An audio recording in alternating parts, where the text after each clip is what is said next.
Welcome to Rewatch and Rank. On this channel, we rewatch older TV shows, provide a summary and opinion on the episode before ranking each episode against each other. And today's episode is One Punch Man, Season 2, Episode 15, The Hunt Begins. The episode in a nutshell is just a brief reminder of what happens within this episode. So the episode begins with Bang talking about how Shrenko has no talent and how when he accepted him into his dojo, he had promised to train like his life depended on it, but now he can see that, he's not worthy and basically kicks Shrenko out after beating him up lightly. Shrenko then decides to go to Saitama's place where Genos, Fubuki, Saitama, and King are all already kind of sitting around his living room and explains that Bang has been acting weird and that it's likely to do with Garo, as Garo was formerly Bang's student and has declared himself a monster, and Bang has volunteered to go after him and capture him as the one responsible for training him. And then he eventually does decide to leave and he starts to walk through the forest and he hopes that he comes to think that he's a burden to Bang and that's why Bang kicked him out. And so he wants to find Garo and fight him so that Bang doesn't have to and he can prove he's not a burden. And then he happens to hear, kind of just outside the forest where he's walking, on like a road that goes next to it, Garo confronts Mumin Rider. However, his confrontation with Mumin Rider is interrupted by Tank Top Vegetarian, who he had defeated at the end of the last episode, who has come back with all his Tank Top posse. We've got Tank Top Tiger, Tank Top Hatter, Tank Top Mask, Tank Top Black Hole, Tank Top Swimmer, Tank Top Rockabilly, and the S-Class Tank Top Master, as well as a few other unnamed tank tops in the mix. And basically, they come to get Garo, and Tank Top Master does get in some really good initial hits, gets Garo bleeding, spitting up blood. However, that is before Garo slips into his martial arts skills, which he didn't want to do because it reminds him of Bang, and he really doesn't like Bang for some reason, even though Bang's the one who taught him. And he basically, once he unleashes his martial arts, Tank Top Master, even though he's an S-Class hero, no match for him. And he, alongside the rest of the Tank Tops, end up getting defeated alongside Mumin Rider as well. We then see at his dojo, Bang's older brother Bomb arrives to help him, and they talk about how Bomb also has his own dojo, but that he's said goodbye, so that said goodbye and left them in a good position, hundreds of disciples, in order to come and help his little brother Bang to defeat Garo, and they then head out to go on the hunt. We then see a little trio of regular heroes, all in like the C class, Red Nose, Hyotoko, who we've met before, and Studless. And while Red Nose is kind of bragging about how he knows some martial arts, Garo comes up behind him, and I think it's implied that they probably were defeated as well, though we don't really see it on screen. And then Garo goes over and talks to a little boy who's sitting on a bench. According to the internet, his name is Tario. And he's looking through this fan book that has not only all of the heroes, but also some of the monsters that are well known in it. And of course, the kid likes the heroes, wants to be a hero, and Garo thinks he has bad taste because he likes the monsters, whereas the kid thinks he has bad taste as he likes the heroes. But Garo takes a look at the book, finds out that Golden Ball, who we've also met before in the Terrifying City, comes over and, well, basically he is known to go to a certain pub at a certain time, which is kind of dumb for a hero because villains can easily find them, and of course Garo, being a villain, does go and find him at the bar, and then he takes him out to like a back alley, and Golden Ball basically attacks him, manages on his first attack to get his cheek, and then, like the third or fourth attack, he manages to wound him in the leg. But because Garo is human, they're not aiming to kill. As heroes, they don't want to kill a human. And this leads to him basically being able to fight Golden Ball, but Spring Mustachio, who I had mentioned in a previous one and couldn't remember his name, Spring Mustachio, he arrives and he wants to help Golden Ball. But then Gara reveals that in that hero book, fan book that lists all the heroes, it also lists all of their finishing moves in it as well as their habits. So it's basically like a Bible for villains if you want to defeat a hero. And that because he knows what their finishing moves are, he can counter them super easily, and naturally he defeats them. Then there's this brief little side quest with somebody who works at the association, walking around with a couple of women that he's been giving gifts to, but who are unwilling to even kiss him on the cheek, so he kind of sucks. Before we then have Garo next to a shop, and Saitama shows up saying, "Finally, there it is. Like, I've been looking for this thing." Garo thinks he's talking about him, and because he doesn't recognize Saitama, thinks he's a nobody, and basically attacks him, but Saitama just stands there like it's nothing and attacks back and brings Garo down to his knees before he then goes and buys a wig. And then our post-credit scene is probably the best scene of the entire episode.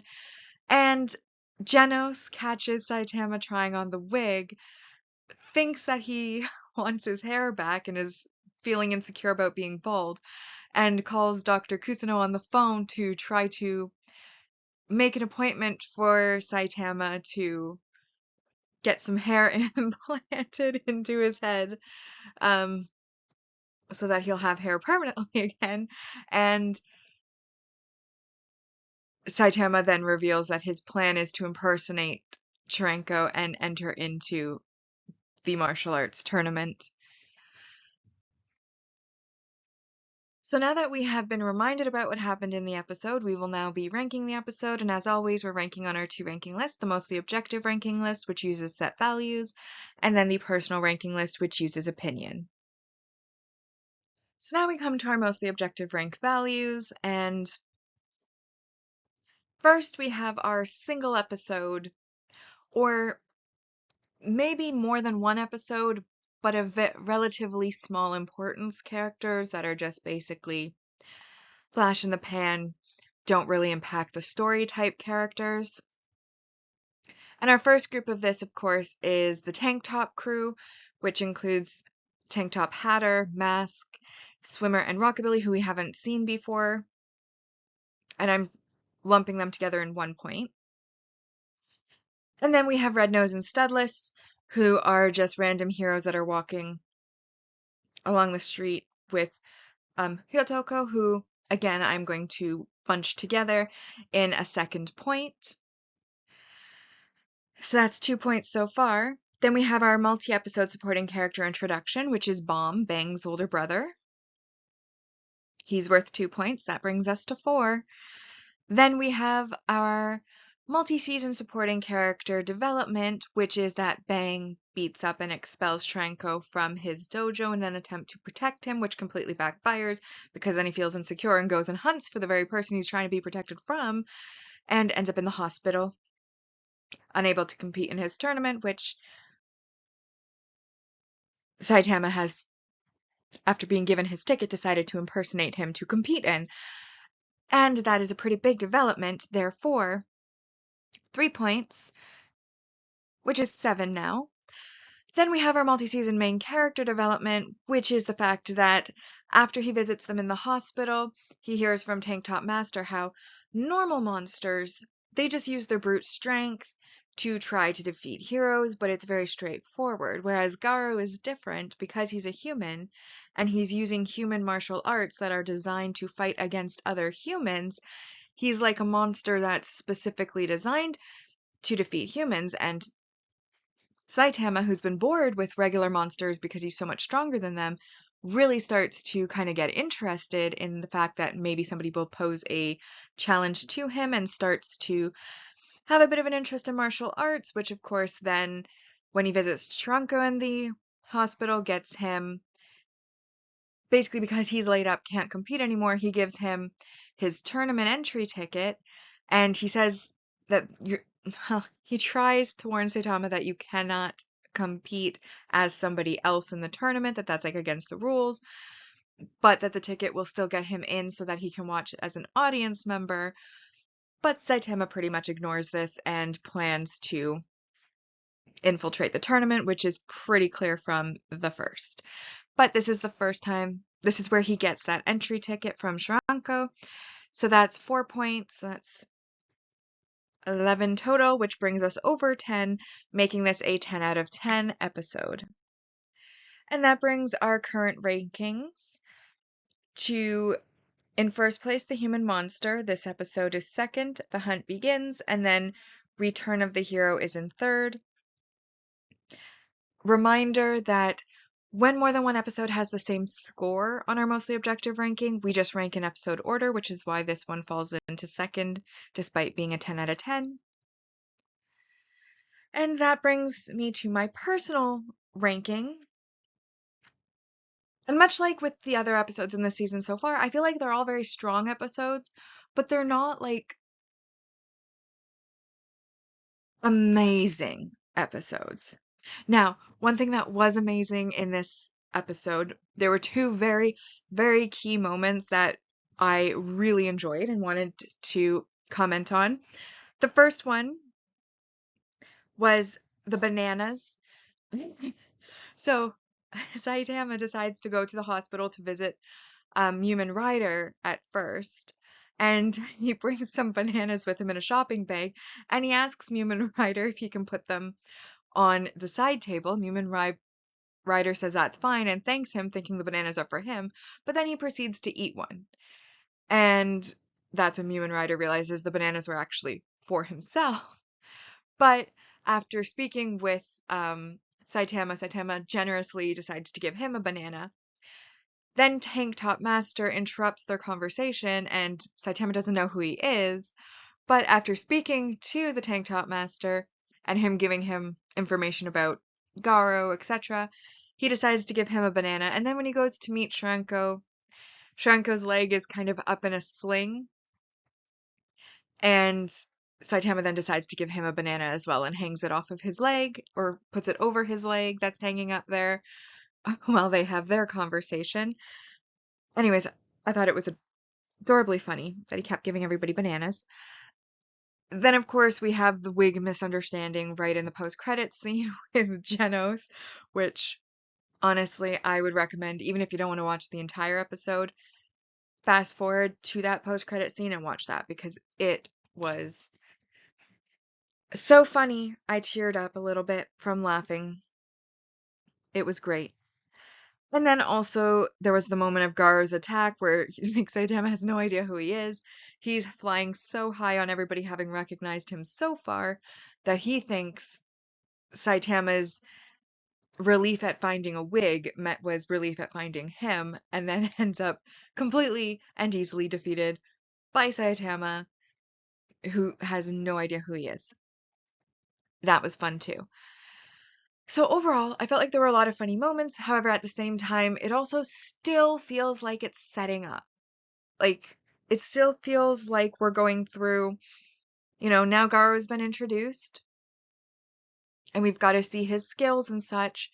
So he's going around fighting a bunch of people, and the fights are entertaining. That's why it's still a strong episode. But ultimately, like, to me, Saitama's the main character, and he was barely in it. We were basically following a little bit of Bang, a little bit of Shranko, Garo for the most part. And then Saitama kind of visits at the hospital, gets interested in martial arts, and decides to go ahead and by a really, really bad wig to impersonate Shrenko, who, to be fair, has kind of bad hair. So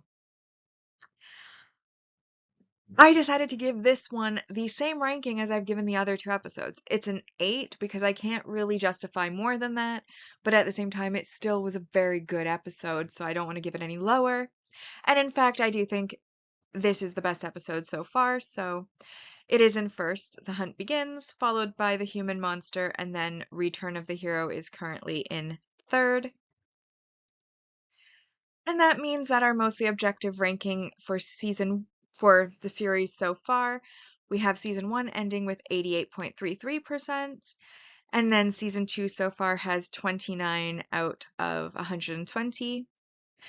Meanwhile, on the personal ranking side, we had season 1 with 76.67%, and season 2 so far has earned 24 points out of 120. With that, we have now rewatched and ranked One Punch Man Season 1, Episode 15, The Hunt Begins. Like and subscribe if you'd like to, and I'll see you in the next episode.